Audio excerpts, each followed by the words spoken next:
Welcome to our big event tonight. My name is Susie Salfield Avnery. I'm the president of Southwest Jewish Congress. And I'd like you all to meet Nelda Golden, our vice president of programming. And she will introduce you to our featured guest speaker, Chef Stephan Pyles.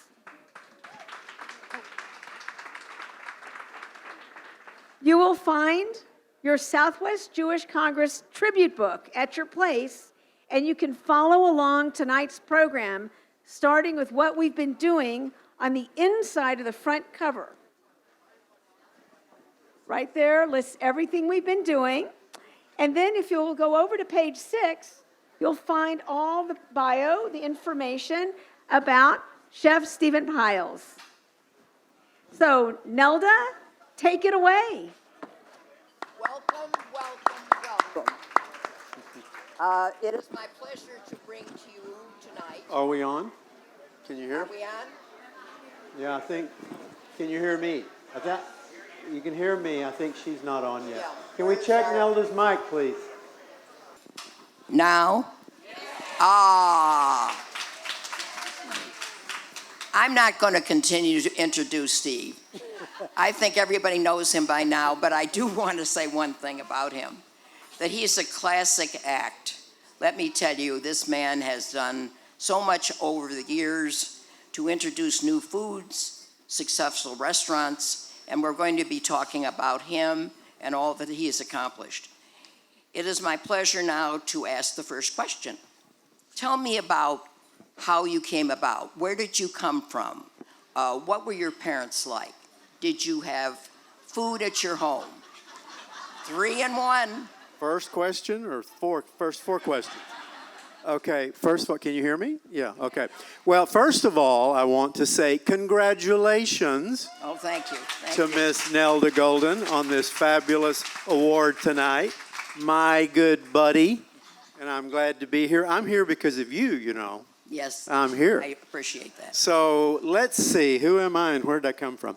So I was kind of born almost in a truck stop cafe in Big Spring, Texas. We had, my family had the local franchise of Phillips 66. So we had the Big Spring truck stop cafe.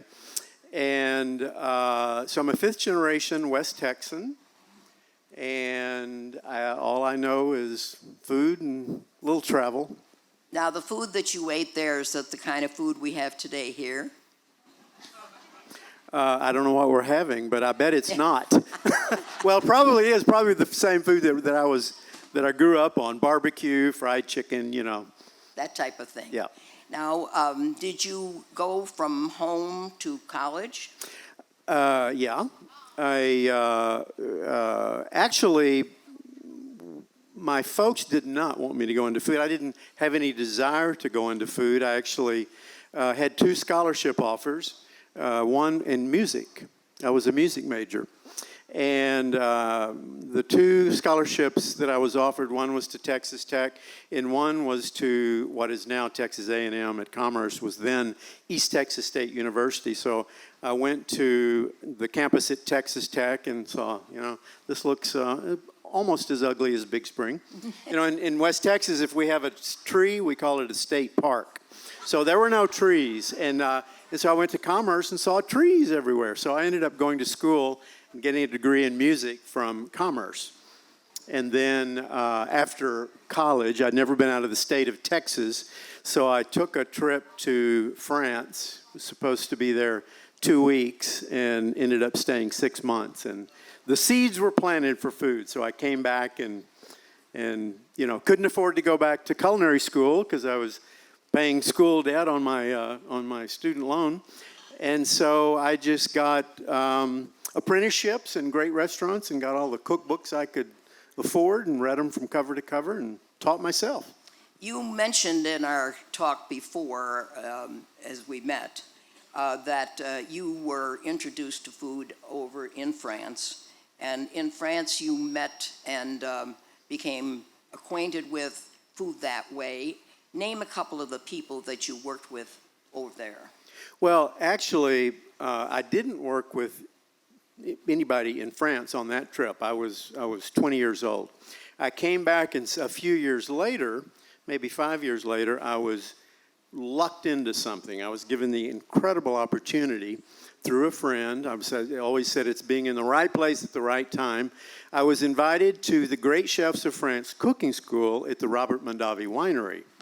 And I was an assistant to a number of chefs. And the first chef that I was asked to assist was Julia Child.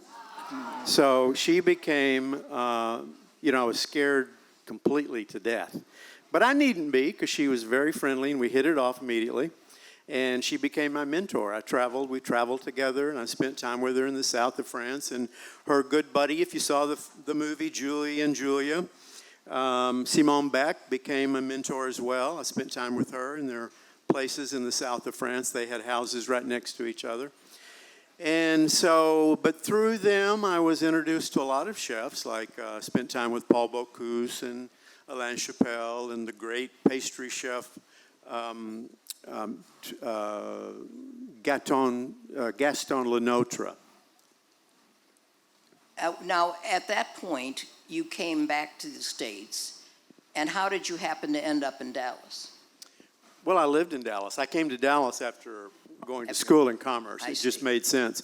I would come here on the weekends, from college, and just made sense. I wanted to be certainly wasn't going back to Big Spring. That wasn't an option. Now, tell me, who were you working with when you first came here? What chefs, et cetera? Well, there was really, I worked with a French chef, you wouldn't know, but I really kind of just, I'm to a certain degree self-taught, and I worked at a restaurant called The Bronx back in the 70s. Does anybody remember that place? That was my first big restaurant gig, and they were the ones that gave me the opportunity to work there, to be the chef, and to give me the time off to go to the Great Chefs of France cooking school at the Mondavi Winery. That was in the early 80s. So, I opened my first restaurant when I was a lot younger than I should have, 29 years old. We're going to be touching on that. I know that we're all interested in the fact that you actually found a way to produce food in a different way than people were used to. And, of course, you're the king of the Southwestern type of cooking. Tell us about that. How did you come up with that? And, of course, you will be known forever as the inventor of this type of food. Well,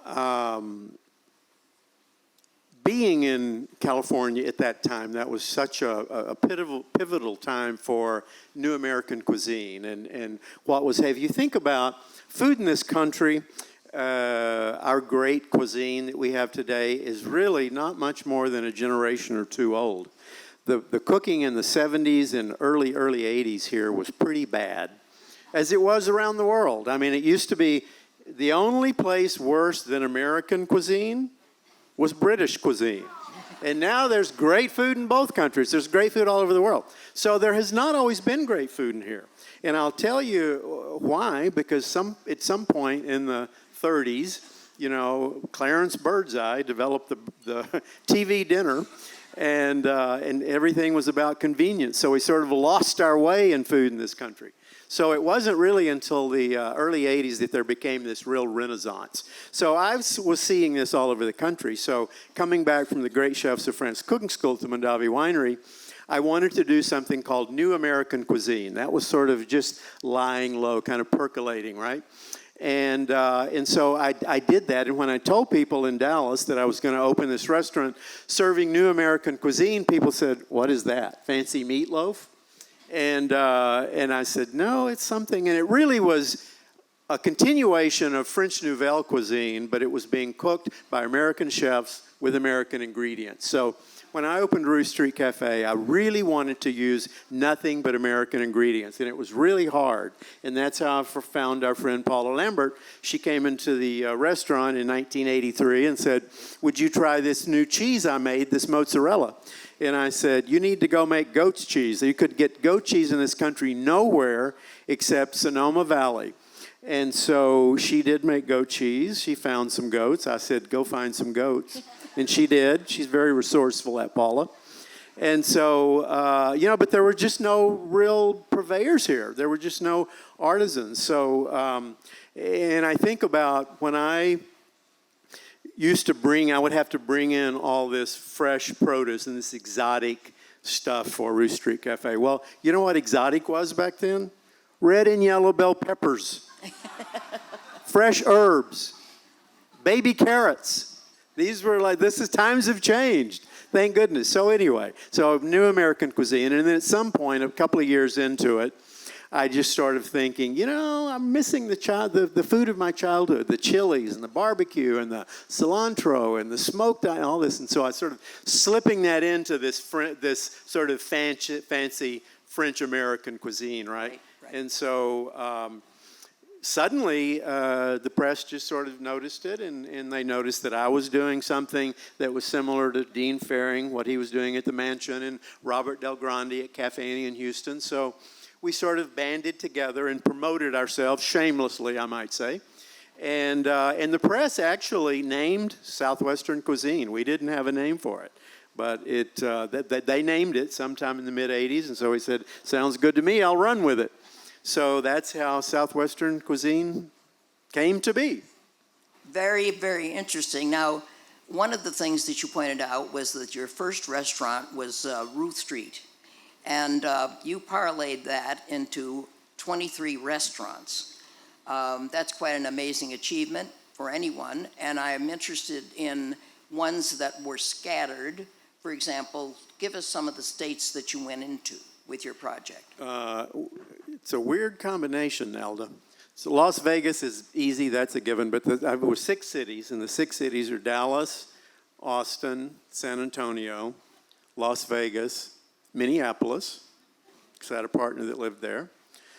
He was part of the Dayton clan, and we did 2 restaurants up there at the Nicollet Mall that his brother developed. And then the last one was Basking Ridge, New Jersey. I'm sure you've all heard of that. You might have heard of Verizon Wireless. So I did a restaurant for them and all the food at their hotel.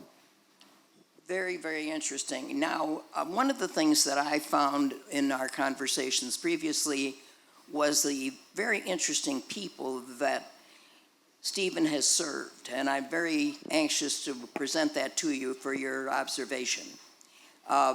Both of the ones that I'm going to have him discuss are ones that he served, and it's very timely, because one was the Queen of England, and the second was Michael Gorbachev. Can you talk about the food that you served to them, your reactions to meeting them, etc.? I would love to tell you about it if I could remember. I have no idea what I served them. I probably was this, that, or the other. So I'll just tell you about the experience. So Queen Elizabeth came to Dallas in 1991, Her Majesty, and she spent a whole day here, and she was entertained mightily, as you can imagine. So I was asked by the city to prepare a meal for her at Fair Park. So I did that. She was a lovely woman. I will never forget it. Never forget her smile. And but I know that because Southwestern cuisine was just coming into being, and so I know it was something we did. Probably empanadas and lobster tacos or something. I don't know, but the dinner and when I opened Goodfellas in Minneapolis, it really was the sort of Minnesota answer, the Northwest answer to Ruth Street Cafe. So it was all about American cuisine but ingredients used from that part of the country. So we didn't use so many chilies. We used pike from the Great Lakes, and when Gorbachev came to the United States, and I'm trying to think of the year that was, 90 or 91 too. But he made 3 stops. One was in New York. He wanted to meet with folks on banking and finance. He came to Minnesota to talk about farming and that industry, and then technology in California. So he made 3 stops. So we cooked lunch for him at the Minnesota's governor's mansion. Wonderful man. Interesting. Now, also, most people would not know that you also prepared meals for 9 of our presidents. Can you? 5. Oh, 9 was what I was told, but well, 5 is fine. And I so, can't even remember 9. but on that basis, tell us, was there anybody outstanding, something that you remembered Well, these years? they were all exciting. You know, Cook for Reagan, when he came to Dallas, remember we did the Republican convention here, and Ruth Street had just opened, and the New York Times had come, you know, to write about Dallas. So that was really our first big press in the New York Times, and so that was fun. And then, but I think my favorite was cooking for. I was one of 7 chefs worldwide invited to cook for Jimmy Carter's 70th birthday, which was so now that's 26 years ago. He's 96, isn't he? And that was in Georgia, in Atlanta, and the beneficiary was his newly formed Habitat for Humanity. So that was quite a night, 500 people. What a lot of people do not realize is how generous and philanthropic Stephan is. And I'm going to have him talk a little bit to us about some of the really wonderful things that he has done for the public in times of need and his involvement currently in this philanthropic world. Well, I think I started back in the mid-'80s when someone reached out to me from Share Our Strength. Share Our Strength has become the country's largest private source of funding for hunger relief, and we started as a chef's organization. There now today, there's writers. In fact, I'm doing a dinner in about a week, or less than a week, next Thursday, for No Kid Hungry, which is a program of Share Our Strength. I'm sure you've heard about that. Jeff Bridges is the national spokesperson, and Pink is also a spokesperson, and our guest of honor is John Grisham. His wife sits on the board. I was a founding board member of that many years ago, 30 years ago. And so it's always, hunger relief has always made eminent sense for me because I feel like people who make their living from feeding people kind of owe it to society to help feed those that can't afford to feed themselves. And so that's always been my charity of choice. We've asked, chefs are constantly asked to do things for charity, and we do when we can, but you know, literally when I had restaurants, I would have closed them every night if I had answered all the requests for charity. So we had to be very picky about what we did. And so mine were always culinary education and hunger relief. And then at some point, when the childhood identification project came out, and the alarming finding and statistics that 1 in 4 children, even in Dallas-Fort Worth, is at risk of hunger. When I found that out, I wanted to really focus my efforts, not just for hunger relief in general, but to childhood hunger. So that is primarily what I work on today through No Kid Hungry. And I'm a life board member of the North Texas Food Bank, and I founded with Liz Minyard the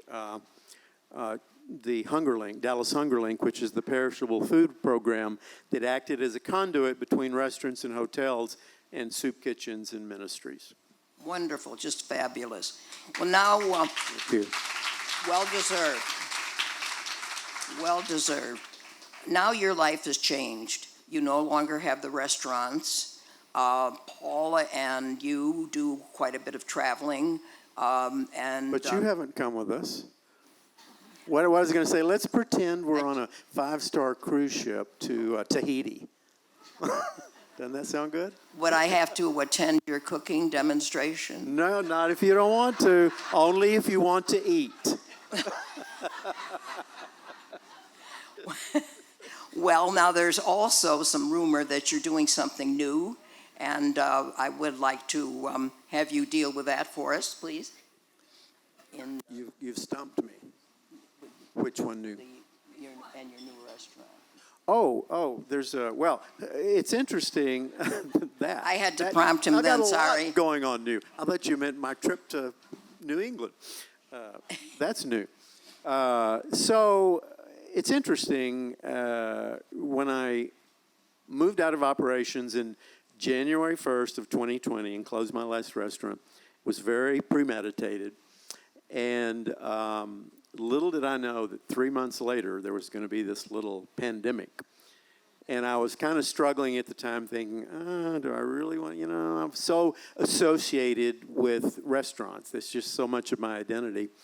And so I was struggling with closing the last one, thinking, well, because I've got these consultancies that are going on, and I don't really have time for those because of the restaurants and blah, blah, blah. So anyway, 3 months later, I'm going, wow, best decision I ever made. So, but I've interestingly become involved in, there are all these great, really high-end, luxurious retirement communities coming about. And one is in Dallas here called Ventana that I'm associated with. And there's one in Georgetown that's called the Hacienda. And so we're doing something there that I'm not sure has ever been done. They haven't done it. The group that I'm working with has never done it, and I've never done it. And that is, in addition to sort of taking care of the private dining rooms, there'll be 2 private dining rooms there. There will be a freestanding restaurant that's open to the public that will carry my name. So it's a restaurant called Alma in Georgetown, Texas, which is not far from Austin, so I'm sure that's a big part of our market. That's coming up in probably January. Wonderful. So now you know where to stop for food in Georgetown. Maybe the only place. What do you think the food trends will be in the future? And I know that's a big subject, but do you see the field? There we go. Do you see the field changing at all? So, food trends. I hate that question because it's anybody's guess, but I'll guess. So, I say it's the trend is always in this country. I'll just speak to America. How we look as society and where we're growing, and so Asian cuisine and Latin cuisine will always be right there, kind of on the cusp of just becoming bigger and bigger. But Indian cuisine is really a big deal, and those spices, as is Peruvian, believe it or not. Peruvian continues to gain international recognition. I think, I've traveled South America extensively, and the food in Peru is, to me, superior to any other country there. It's more complex. It's better defined. It's more diverse on so many different levels of, really fine cuisine to really just kind of really peasant food.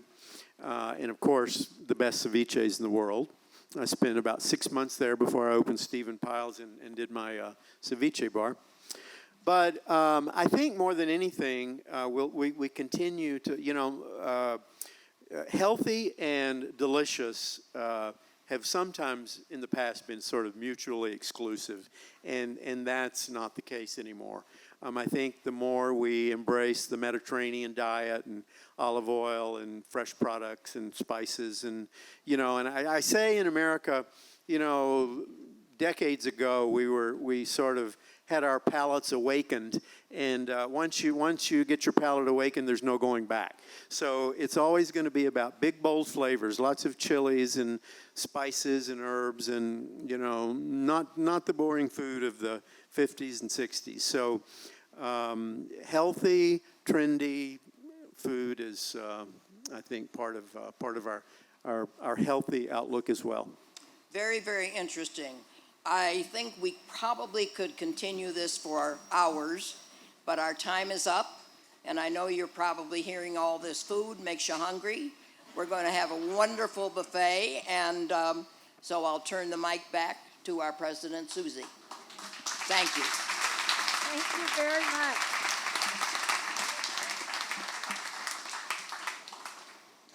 Just 1 second. All right. So thank you. Thank you, Nelda. Is this on?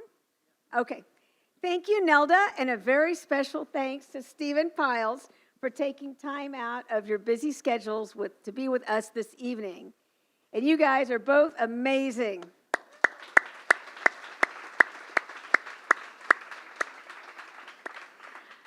So at 6 p.m., our delicious dinner buffet will start. And in the meantime, we invite our award recipients to go to the foyer for a chance to have photos with our guests. And it's one more chance to purchase the ever-popular raffle tickets, which are also in the foyer. It's a great networking time also. Now, after dinner, our program will start promptly at 7 o'clock. We have a great program this evening, and I just want to tell you the schedule of events. First, we will celebrate our exceptional honorees, and hopefully you've seen a list of them, you've looked in your programs. It's going to be great. Then we award $25,000 tonight in the form of 10 separate $2,500 checks for grants to nonprofit organizations right here in the DFW Metroplex. Later, we invite you to have an impact with our SWJC 50/50 donation program. And lastly, make sure you stay with us for the raffle prizes. We do need you to be present to win. And we pretty much promise we'll be wrapped up by 8:30. So all of this is going to happen. It's going to be a great evening. So this is part of building bridges throughout the community. So please take your pictures in the foyer, buy the raffle tickets. We'll be back shortly to call you to your tables, call your numbers for the Eddie Dean's Kitchen buffet dinner. So thank you.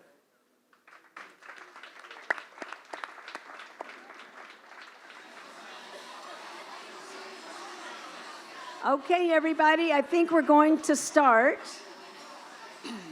So if I could have your attention, we're going to start our 2022 Southwest Jewish Congress Texas Size event. And I just want to repeat, be sure you have these books. They're going to be really helpful to follow the program. Now it's time to help me welcome our first co-MC on page 9 of your book. And that is Sylvia Komatsu, Chief.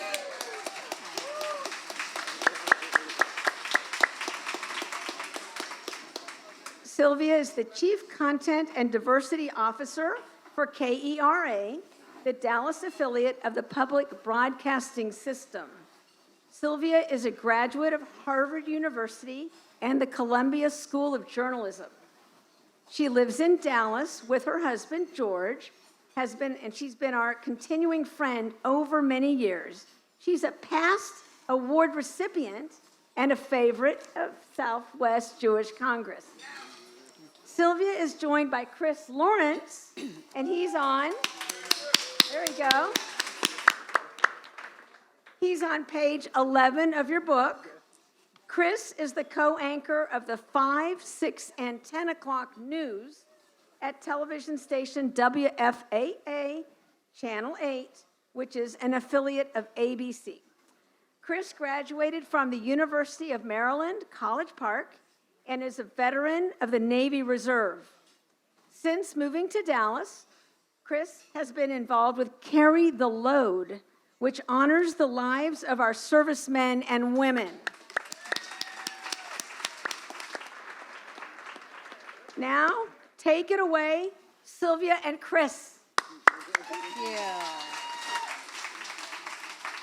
Thanks so much, Susie, and welcome everyone. Chris and I are delighted to be here.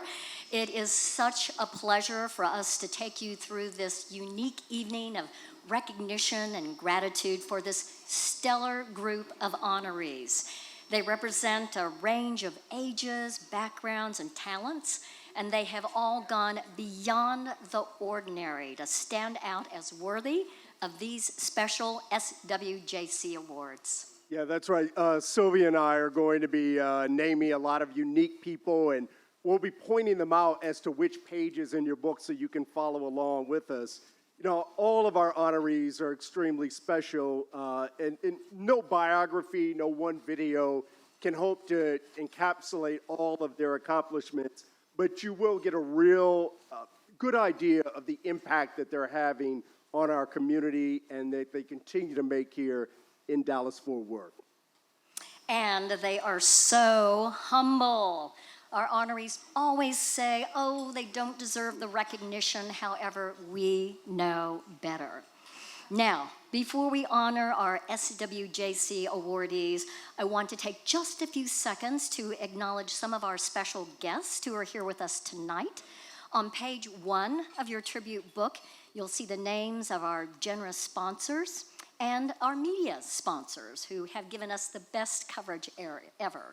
So let's thank all of them right now with a big round of applause.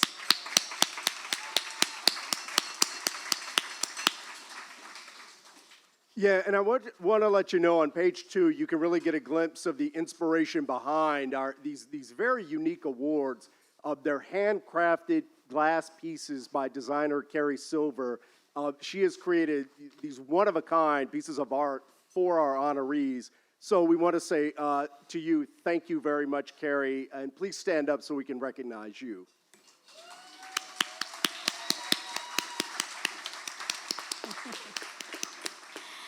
And page 3 describes our namesakes who have inspired these awards, Audrey Kaplan and Stan Golden. Their lives were, yes, exemplary, and they will always be remembered with great pride. Now, some of their family members are here with us tonight, so will you please stand so that we can acknowledge you?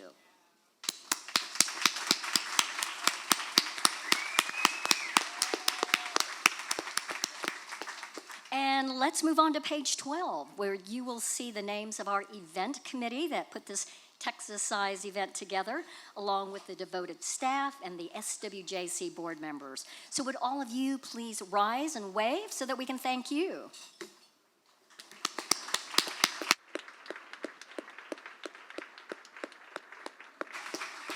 And we're also honored to have several dignitaries with us tonight. They include elected officials, faith leaders, and significant leaders from the corporate and nonprofit world. So will you all please stand and be acknowledged?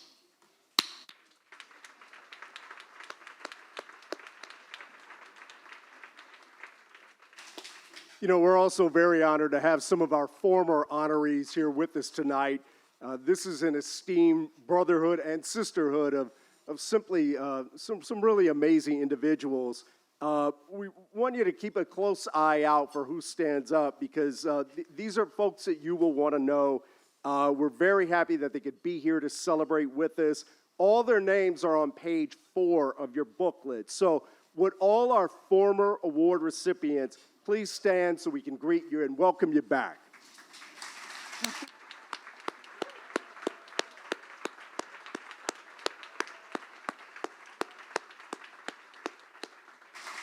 Wow, Chris, what a great group. And isn't it wonderful that we're all gathered here tonight in this room full of diverse, talented, and dedicated individuals? Well, tonight we're going to highlight all of our award winners in brief videos so you can get a glimpse of their presence in and impact on our world. So we'll start with introducing our 2 prestigious Lifetime Achievement Award recipients, and they are Nelda Golden and Ken Glazer. Woo!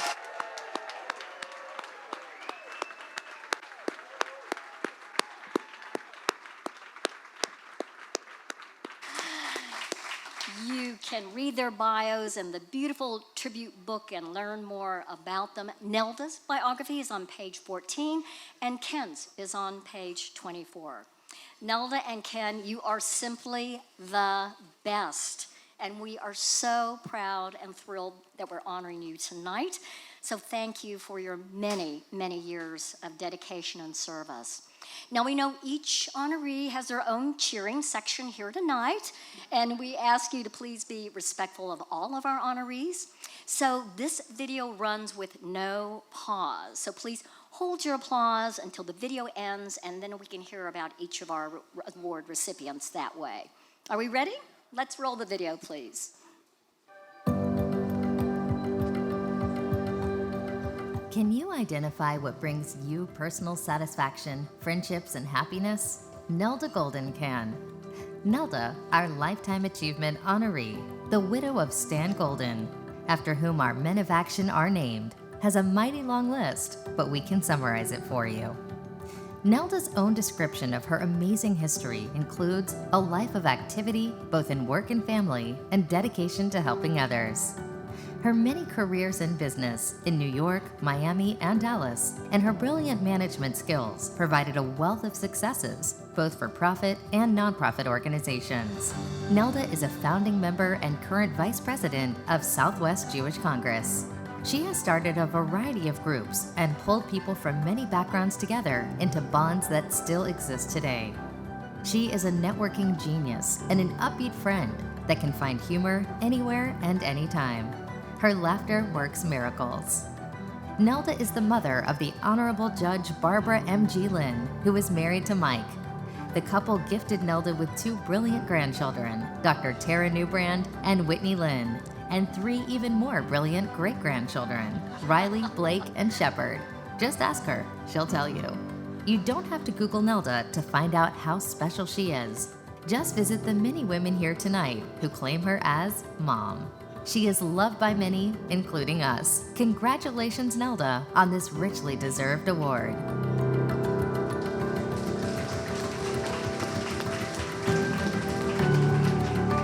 You will find no stronger advocate for Israel, American Jewry, and the building of bridges to all parts of our community than Ken Glazer, our Lifetime Achievement honoree. Ken has founded and co-founded some major institutions in Dallas, including Temple Shalom and the North Texas Blues. From his youth until today, he has held leadership positions in multiple civic organizations and still finds time to give advice and comfort to people who seek his professional perspective as their attorney or friend. A positive relationship between Israel and the United States is of great importance to Ken. He has been a frequent educator of the community by sponsoring programs on the complex issues that face the only designated Jewish state in the world. Lawyers are expected to take and defend singular positions and win complicated matters as part of their daily work. Ken, as a specialist in intellectual property, goes farther. A careful listener, he asks to hear others' views and solves differences with respect and compassion. Married to Rena, Ken is a real family man. They have 1 daughter, Elisa, and 4 sons, Brian, Garrett, Mitchell, and Jonathan, plus 10 grandchildren and 5 great-grandchildren. Ken, you are a special and beloved part of SWJC and the Dallas community at large. Stan Golden would be proud to know you are being honored tonight. You, too, are a quintessential man of action.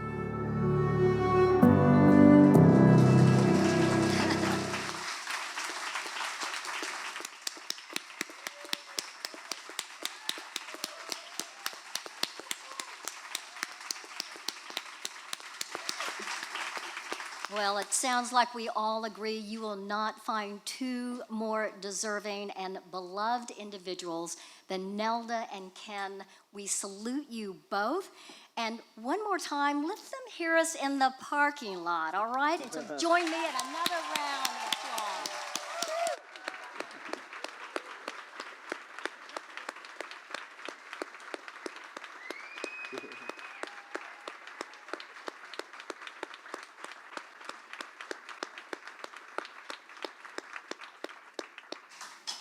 And now we want to call your attention to our caring couple, Fonda and Jay Arbetter.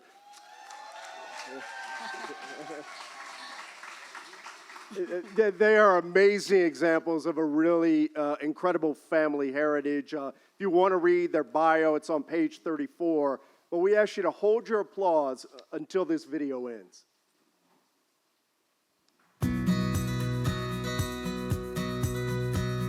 Both Fonda and Jay come from parents who set the stage for community involvement and engagement, and our caring couple are following that example. Have you heard about the sandwich generation that falls between grandparents and grandchildren? Fonda and Jay are the middle of this 3-generation family, all amazing people who give back to the community. Fonda has served in multiple leadership capacities, from Congregation Cherith Israel to civic and nonprofit organizations. Her editing skills and interest in the arts have led her to support many cultural groups that we take for granted and expect to be successful. Jay has shared his business background and expertise with countless nonprofit organizations and local boards, and he still gives workshops on networking and career development to local churches, Jewish Family Services, veterans groups, and others. Fonda and Jay's children are busy following in their parents' footsteps. Their daughters, Stephanie and Erica, are engaged in professional firms that include civic outreach. They are our first and a perfect choice for our Caring Couple Award. Fonda and Jay, thank you for continuing the legacy of your parents while passing on that same legacy to your children. You two have truly made a difference in our community.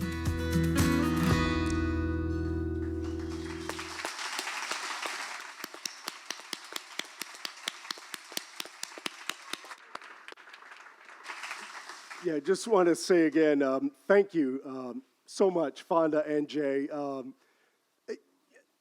Without people like you, Dallas-Fort Worth is a place, and that's all it is. With you, it is a community, in a very special one at that. So thank you for everything that you have done.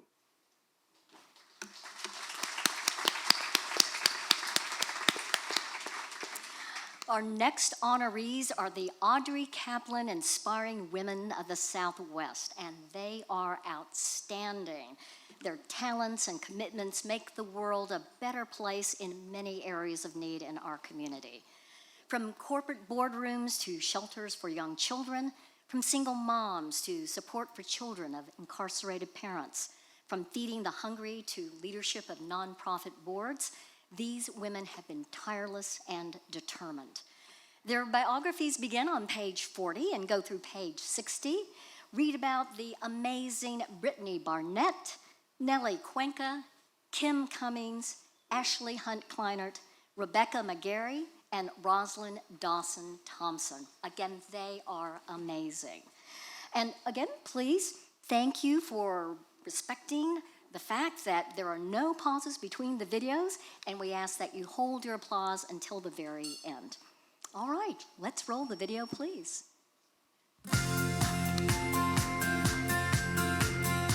A path of passion and purpose has taken Brittany Barnett into several contested arenas, all in the same lifetime. One of our inspiring women, Brittany has used her skills as author, attorney, and entrepreneur to confront problems in the American and Texas judicial systems. She thrives at the intersection of hope, justice, and freedom. She has saved clients from jail, even death sentences, and has garnered presidential pardons. Brittany formed 2 nonprofits to advocate for the daughters of incarcerated women and to free people incarcerated under outdated federal drug laws. Her many efforts, including her success with the Manifest Freedom Fund, her dedicated pro bono work, and her book, A Knock at Midnight, A Story of Hope, Justice, and Freedom, all come from her determination to win these crucial battles. We are proud and inspired by you, Brittany.